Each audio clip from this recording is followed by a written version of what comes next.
양브로의 정신세계.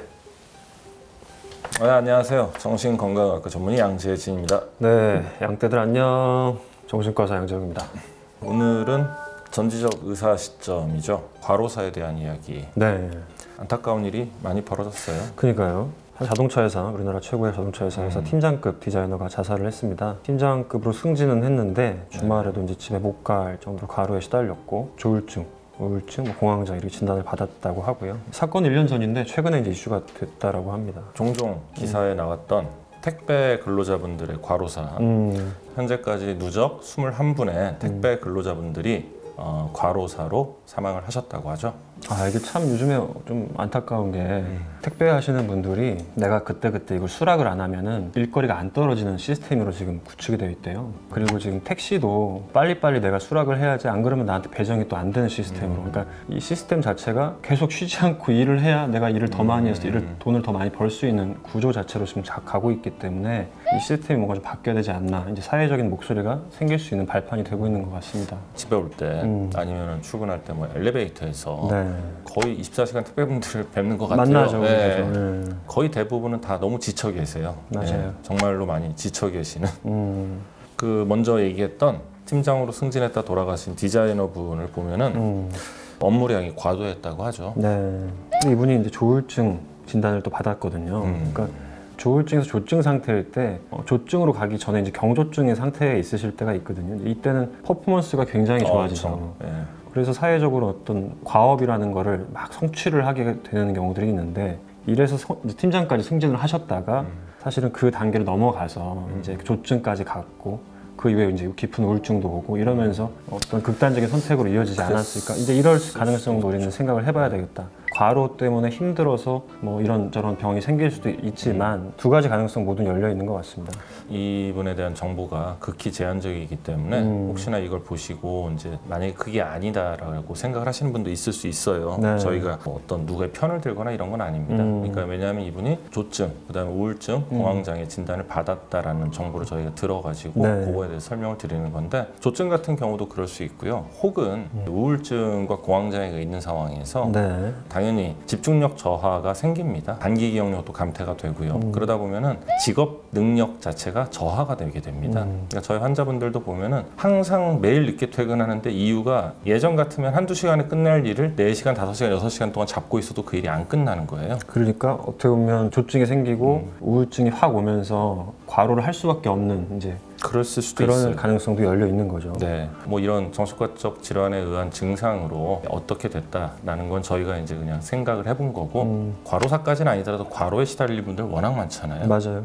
이게 우리나라 과거에 지금 생각하면 미쳤다 하는 정도의 근무 시간을 일을 했어야 됐거든요. 그렇죠. 주 6일 당연했고요. 그때는 야근이라는 개념도 없어서 주당 거의 뭐 80시간 이상을 일을 하셨을걸요 아마. 맞아요. 저희가 레지던트 때도 교수님들이 하시는 말씀이 야 니네가 왜 레지던트인지 알아? 병원에 사는 사람이니까 레지던트야 라고 얘기를 하는 게 되게 일반적인 시대였다는 지금 거죠. 생각하면 되게 나쁜 놈이야 정말. 근데 그게 이제 이상하지 않은 시대였다는 그렇죠. 거죠. 그 택배분 같은 경우에는 장시간 노동, 그다음에 열악한 노동 환경 이제 이런 게 이제 이슈가 됐고요. 정부와 관계자들이 사회적인 어떤 합의를 했는데 사실은 법적 구속력이 없기 때문에 아까 말씀드린 것처럼 내가 열심히 일해야 나한테 일이 주어지는 어떻게 보면 자본주의 사회에서 맞는 건데 이게 개인들이 계속 희생하게 되고 극도로 힘들어지는 걸로 이어지는 것 같아요. 회사에서 그 시스템을 해놓고 당신 택배 근로자로 뽑았는데 이 일까지가 당신 일이야라고 그러면 뽑힌 사람 입장에서는 그 일을 할 수밖에 없는 상황이죠. 맞아요. 정말로 과로라는 걸 할 수밖에 없는 그런 상태인 것 같아요. 그 최근에 방송을 보니까 독일로 일을 하러 가셨는데 주말에 늘 하던 대로 주말에 남아서 잔업을 하고 했더니 회사에서 이제 경고장이 날라왔다고. 그래서 너 왜 시간 외로 계속 일하고 있어?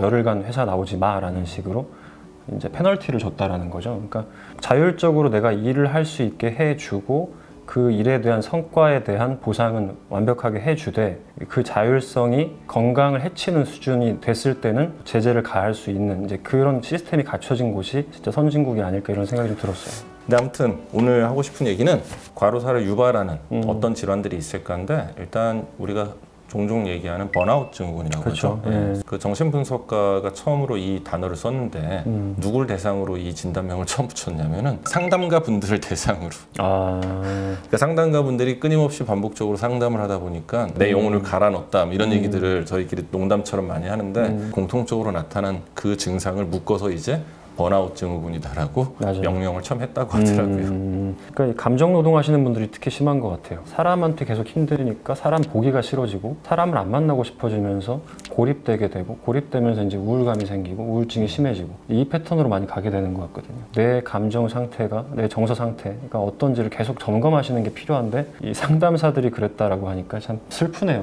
예, 타인의 마음을 계속 살피는 분들이 정작 자기 마음을 놓쳤다라는 것 자체가 참 아이러니합니다. 그리고 이 번아웃 증후군을 진단 내리는 뭐 자가 설문 검사 같은 거 10가지 항목이 있는데 12가지였나? 그 중에 뭐 3가지 이상이면 번아웃 증후군이래요. 잠깐 봤는데 번아웃이야. 거의 한 15년째 번아웃 아닌데 이 정도면 사실 제가 됐어야 되는데 끝까지 안 죽고 살아있는 술이 있잖아요. 다 탄 것 같은데 계속 붉게 살아있는 그런 존재. 톡 치면 쓱 넘어갈 거예요. 그때가 뭐 보고 싶을 거야. 있을 때 잘해줘.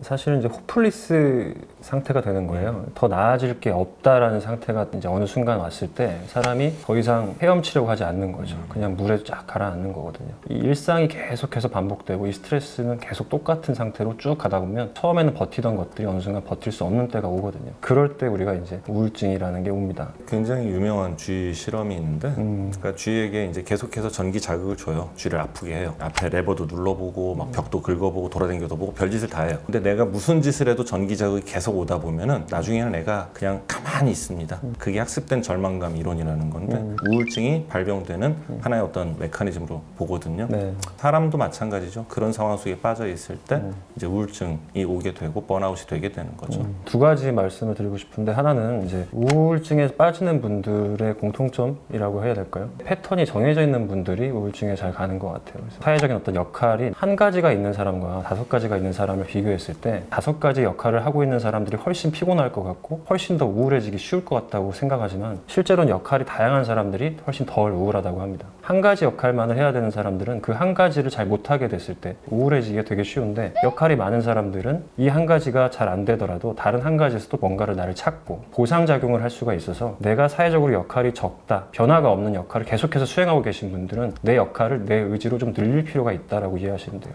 1가지를 잘해야지 중요한데 라고 생각하시는 분들은 조금 다르게 한번 생각을 해보실 필요가 있을 것 같고요. 또 한 가지는 하버드에서 유명한 실험을 했었죠. 호텔에서 일하시는 호텔 침구 가시는 분들에게 한 호텔에 있는 사람들한테는 별다른 문구가 이렇게 붙여서 설명하지 않았고 한 호텔에는 설명을 해요. 당신의 지금 육체 노동이 어떠한 그 신체 활동을 촉진시키고 결과적으로 당신은 이렇게 건강해질 수 있다라는 어떤 문구를 딱 붙이거든요. 이 문구가 없는 사람들은 전혀 신체적인 변화가 없는데 이 문구가 있는 곳에서 일했던 사람들은 실제로 허리가 감소하고 체중이 빠지고 근력이 증가했어요. 그러니까 이게 굉장히 놀라운 실험이죠. 많은 사람들이 그냥 합리화라고 생각하기도 쉬워요. 한계점에 부딪힐 때 우리는 거기서 의미를 찾으려고 한단 말이에요. 그 의미를 찾는 행위 자체가 실제로 변화가 일어난다는 겁니다. 그게 실제로 내 건강까지 영향을 줄 정도로 변화가 생긴다. 내가 역할이 적으신 분들은 역할을 좀 늘려보는 거, 안 해본 것들을 계속해서 해보는 거, 이게 필요할 것 같고, 그리고 내가 지금 하고 있는 데서 의미를 못 찾는 분들은 그 안에서 뭔가 내 스스로 의미를 부여해보는 거, 요거를 같이 하셨으면 좋겠어요. 우리 몸은 분명히 우리에게 신호를 줍니다. 다만 우리가 그거를 캐치하느냐 무시하느냐의 차이거든요. 저는 입사 3개월째인데 벌써부터 지쳐요 막 이런 분들 계시거든요. 그런 분 말고 이 루틴한 생활을 최소한 몇 년 동안 하다 보니 너무 지친다 이런 것들을 느끼는 분들은 이미 몸이 주는 위험 사인이기 때문에 의도적으로 의식적으로 쉬는 거 그리고 몸을 움직이는 운동을 1가지 이상 반드시 하라는 거 이 2개를 계획 세워놓고 생활 패턴을 조금 바꿔보시는 게 분명히 도움될 겁니다. 취미생활이라는 게 다른 게 아니에요. 건강하게 스트레스를 해소하는 방법인 거거든요. 또 뻔한 얘기 하고 있네 이렇게 받아들이실 수도 있을 것 같은데 사회적으로 요구하는 여러분의 어떤 노동 강도라는 게 있을 건데 80% 할지 120% 할지 내가 선택을 해야 돼요. 근데 내가 계속해서 오랫동안 해도 괜찮겠다라는 수준이 아닐 때에는 이거를 완급 조절을 하셔야 된다는 거죠. 내 목숨은 누가 책임져 주지 않는다라는 거 꼭 인지하셨으면 좋겠습니다. 예, 마인드 카페 또 사연 많이 남겨주시면 저희가 잘 발췌해 보도록 할 거고요. 댓글도 꼬박꼬박 읽고 있으니까 많이들 남겨주십시오. 구독, 좋아요. 알림 설정 꾹.